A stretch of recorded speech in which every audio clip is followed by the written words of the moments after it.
ज्येष्ठ कृष्ण अमावस्या की रात थी।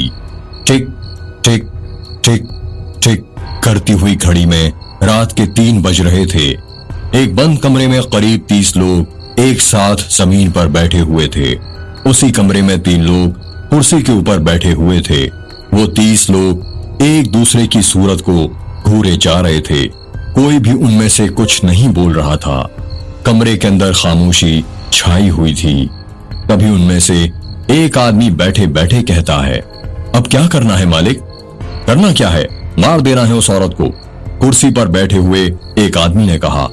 जैसे ही ये बात लोगों ने सुनी, वहां बैठे सभी लोगों में अफरा तफरी मच जाती है। मार देना है की आवाजें कमरे के अंदर गूंजने लग गईं। मालिक हमारे भगवान हैं। मालिक जो बोलेंगे वो हमें करना ही पड़ेगा, उस औरत को मारना ही पड़ेगा, बिरजू ने कहा। हाँ सही कहता है ये बिरजू, उन्हीं के बीच में से एक आदमी ने कहा। अब यहीं बैठे रहोगे या चलोगे भी?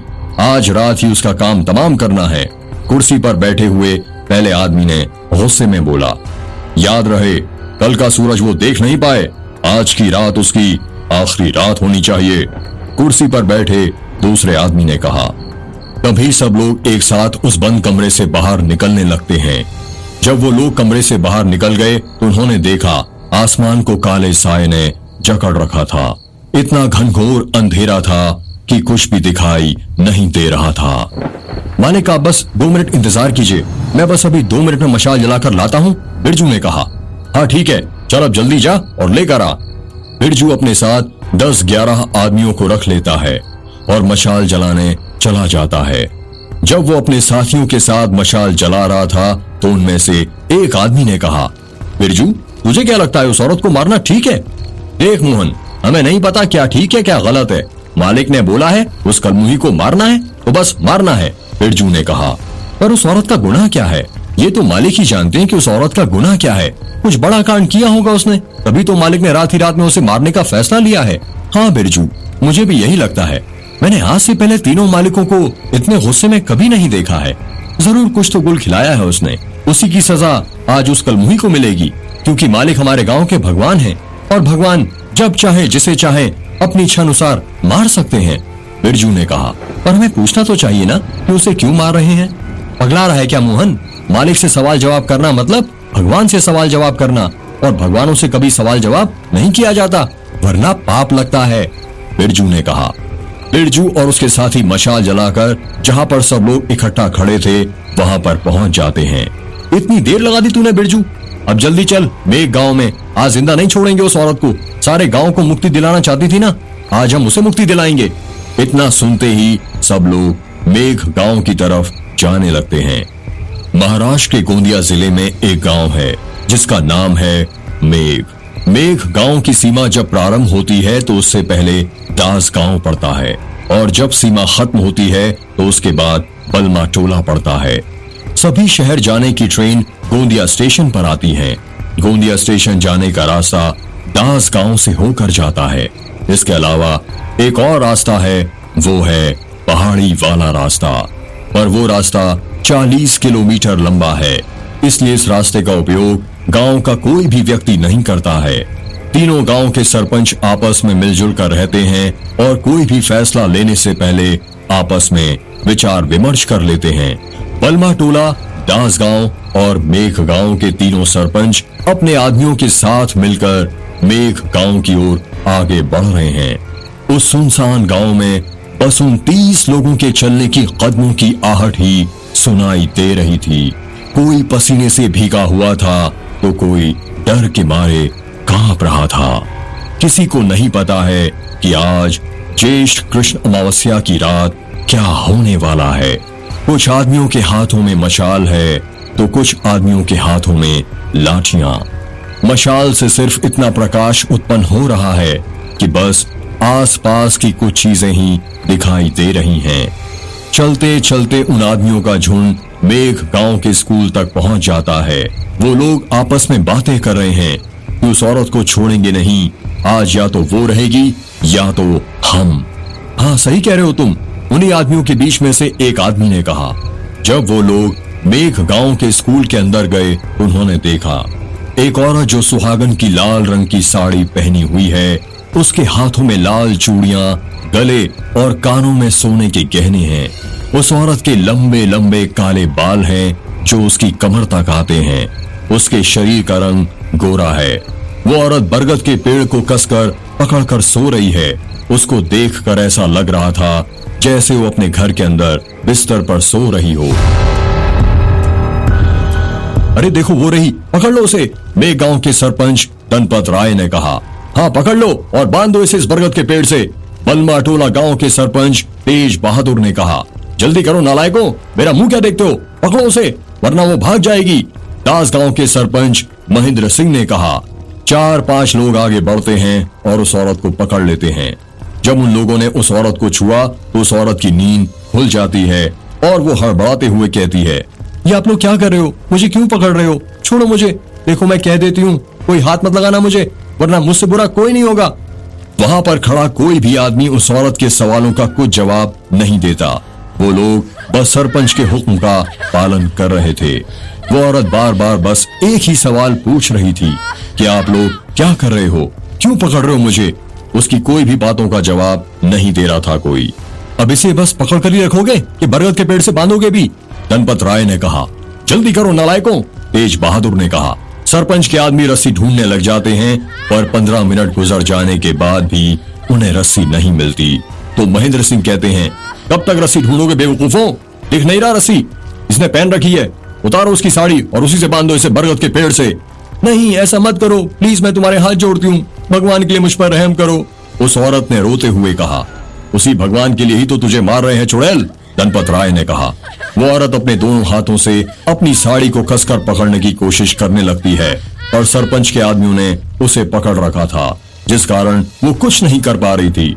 जिन लोगों ने उस औरत को पकड़ रखा था उसमें से एक आदमी उस औरत की साड़ी का पल्लू पकड़ लेता है और उस पल्लू को खींच देता है, जिस कारण उस औरत की साड़ी उसके शरीर से उतर जाती है।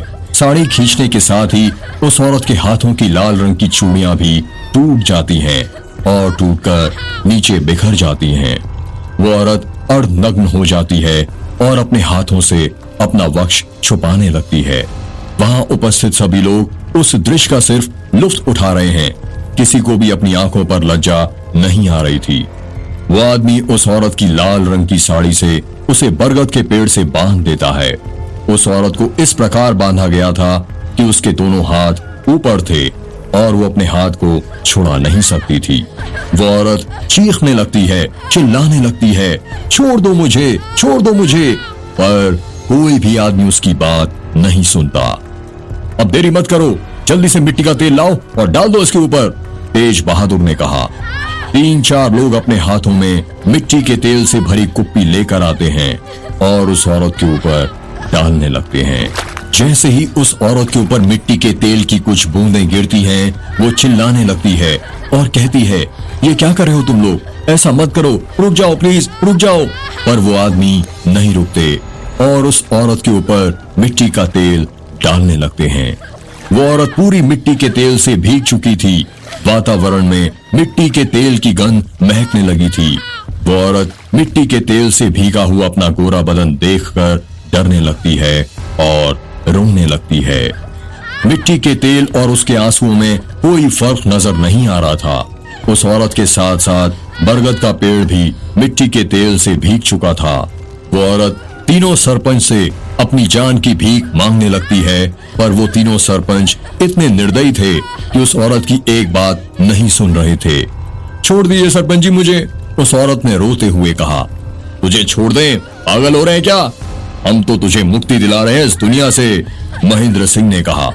हाँ सही कहा, मुक्ति का बहुत शौक था ना तुझे, तो अब ले ले मुक्ति, तेज बहादुर ने कहा। मुक्ति ले ले, धनपत राय ने कहा। जिन मशालों का उपयोग वो लोग कुछ देर पहले रोशनी के लिए कर रहे थे, अब उसी मशाल से वो उस औरत को जलाने की तैयारी कर रहे थे।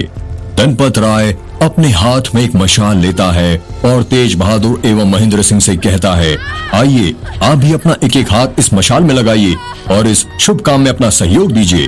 तेज बहादुर एवं महेंद्र सिंह आगे बढ़ते हैं और उस मशाल को पकड़ते हैं। तीनों सरपंच अपने हाथों में एक ही मशाल पकड़कर एक साथ बरगद के पेड़ की तरफ बढ़ने लगते हैं। जब वो तीनों बरगद के पेड़ के पास पहुंच जाते हैं तो वो औरत रोने लगती है और कहती है, दया कीजिए मुझ पर और भगवान के लिए ऐसा अनर्थ मत करिए। दया और तुझ पर? थू! धनपत राय ने जमीन पर थूकते हुए कहा। वो तीनों सरपंच जोर जोर से हंसने लगते हैं। वहां पर उपस्थित सभी लोग वो तमाशा होते हुए देख रहे थे। वो लोग अभी भी यही सोच रहे थे कि क्या सच में तीनों सरपंच उस औरत को जिंदा जला देंगे, क्योंकि आज से पहले मेघ गांव में इतना बड़ा अनर्थ कभी नहीं हुआ था। एक औरत को बिना उसका गुनाह बताए जिंदा जलाया जा रहा था। जब तीनों सरपंच उस औरत को जलाने के लिए मशाल को उसके पैर की तरफ करते हैं तो उस औरत के पैर कांपने लगते हैं। उसके गोरे गोरे पैरों में पायल बंधी हुई थी।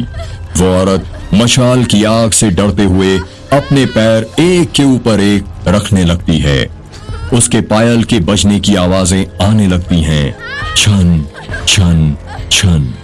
तीनों सरपंच उसको अग्नि के हवाले करते हुए एक साथ एक आवाज में कहते हैं, साधु और मशाल उस औरत के पैर की तरफ बढ़ा देते हैं। उस औरत के पैरों में आग लगने लग जाती है और उसके पैरों से उसके पेटीकोट में, उसके ब्लाउज में और देखते ही देखते उसका पूरा शरीर जलने लग जाता है।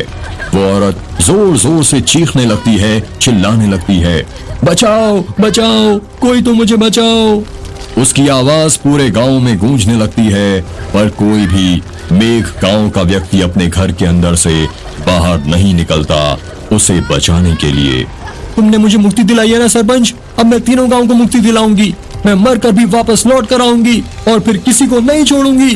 देख लेना सरपंच, मेरी रूह इसी गांव में भटकती रहेगी, तड़पा तड़पा कर मारूंगी एक एक को। उस औरत ने प्रतिशोध की आवाज में कहा।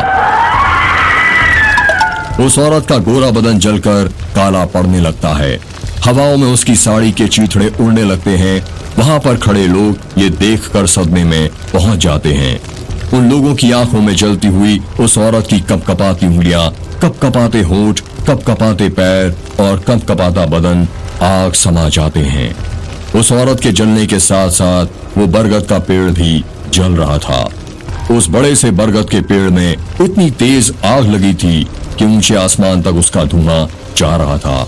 आखिर में जब वो औरत पूरी तरह जलने वाली थी तो उसने अपने आप को बचाने की गुहार नहीं लगाई।